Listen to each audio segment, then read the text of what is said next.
Testing. 1 million, 2 million, 3 million. Seems to be working.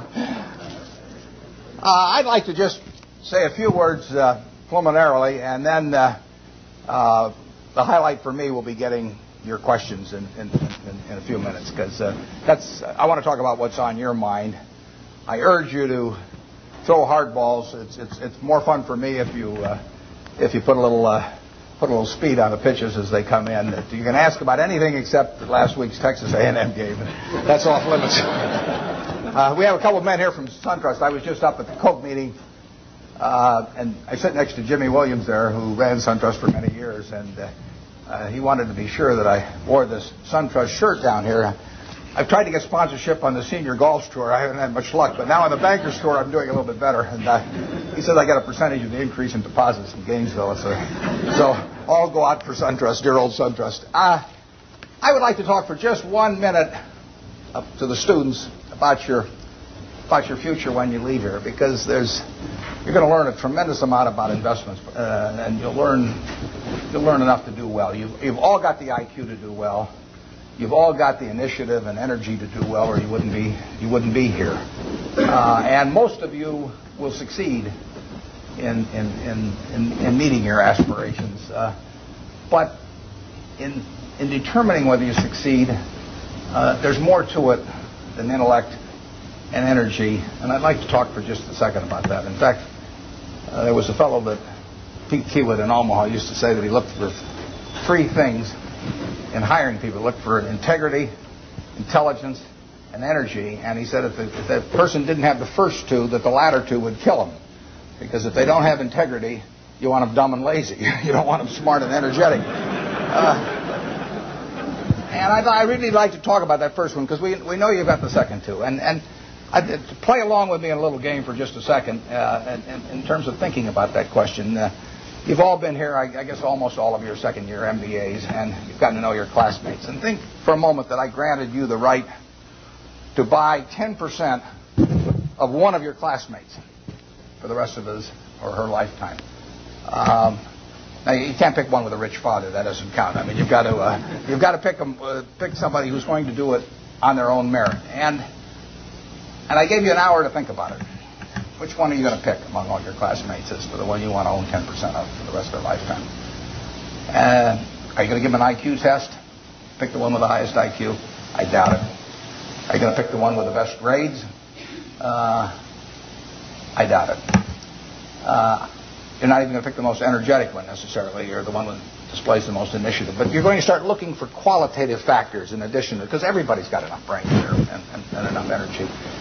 And I would say that if you thought about it for an hour and decided who you're going to place that bet on, you'd probably pick the one who you responded the best to, because the one that was going to have the leadership qualities, the one that was going to be able to get other people to carry out their interests. And that would be the person who was generous and honest and who gave credit to other people even for their own ideas, all kinds of qualities like that.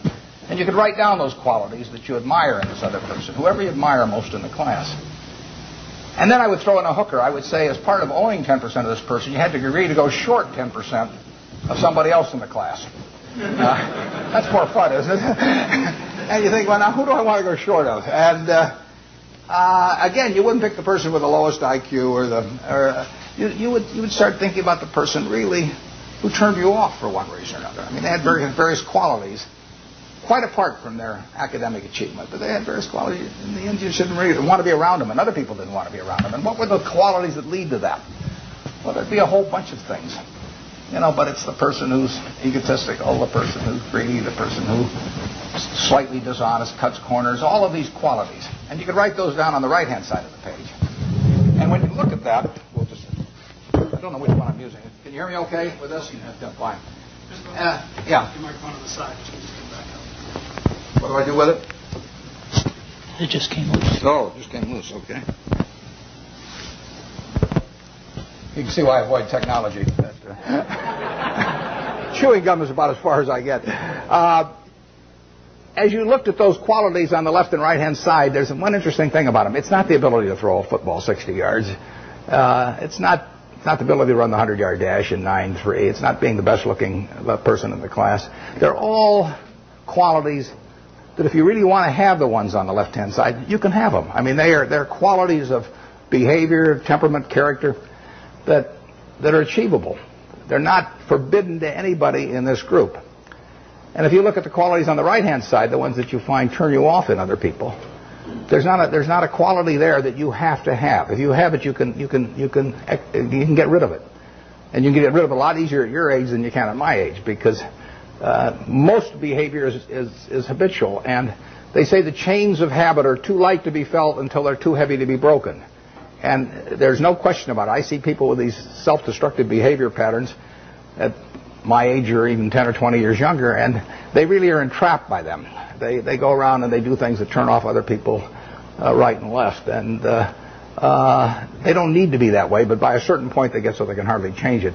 But at your age, you can have any habits, any patterns of behavior that you wish. It's simply a question of which you decide, and why not decide the ones that, I mean, if you like, Ben Graham did this, and Ben Franklin did it before him, but Ben Graham in his low teens looked around and he looked at the people he admired, and he said, I want to be admired, so why don't I just behave like them? And he found there was nothing impossible about behaving like them. And similarly, he did the same thing on the reverse side in terms of getting rid of those qualities. So I would suggest that if you write those qualities down and think about them a little while and make them habitual, you will be the one that you want to buy 10% of when you get all through. And the beauty of it is you already own 100%. You're stuck with it, so you might as well be that person as somebody else. Well, that's a short little sermon. So let's get on to what you're interested in. And like I say, you can go all over the lot. So I don't know exactly how we're going to handle this, but let's start with a hand here someplace or other. Where do we go with the first one? Yeah, right here. Your thoughts about Japan. My thoughts about Japan? I'm not a macro guy. Now, I say to myself, Berkshire Hathaway can borrow money for 10 years at 1% in Japan now. 1%. And I say to myself, gee, I took Graham's class 45 years ago, and I've been working hard at this thing all my life. Maybe I can earn more than 1%. I really worked hard at it. 1% annually. It doesn't seem impossible, does it? So I wouldn't want to get involved in currency risk, so I'd have to do it in something that was yen denominated. So I have to be in Japanese real estate or a Japanese business or something of the sort, and all I have to do is beat 1%. And that's all the money's going to cost me, and I can get it for 10 years. So far, I haven't found anything. It's kind of interesting. The Japanese companies earn very low returns on equity, and they have a bunch of businesses that earn 4, 5, 6% on equity, and it's very hard to earn a lot as an investor when the business you're in doesn't earn very much money. Now some people do it. In fact, I've got a friend, Walter Schloss, who worked with Graham at the same time I did, and it was the first way I went at stocks, to buy stocks selling way below working capital, very cheap quantitative stocks. I call it the cigar butt approach to investing. Is that you walk down the street and you look around for a cigar butt someplace, and you see one, and it's soggy and kind of repulsive, but there's one puff left in it. So you pick it up, and the puff is free. I mean, it's a cigar butt stock. I mean, you get one free puff out of it, and then you throw it away and you walk down the street and try and find another one. I mean, it's not elegant, but it works. If you're looking for a free puff, it works. Those are low return businesses. But time is the friend of the wonderful business. It's the enemy of the lousy business. If you're in a lousy business for a long time, you're going to get a lousy result, even if you buy it cheap. If you're in a wonderful business for a long time, even if you pay a little too much going in, you're going to get a wonderful result if you stay in a long time. I find very few wonderful businesses in Japan at present now. They may change the culture in some way so that managements get more stockholder responsive over there and returns are higher. But at the present time, you'll find a very lot of low return businesses, and that was true even when the Japanese economy was booming. I mean, it's amazing. They had an incredible market without incredible companies. They were incredible in terms of doing a lot of business, but they weren't incredible in terms of the return on equity that they achieved. And that finally caught up with them. So we have so far done nothing there, but as long as money's 1%, I'll keep looking. I mean, yeah.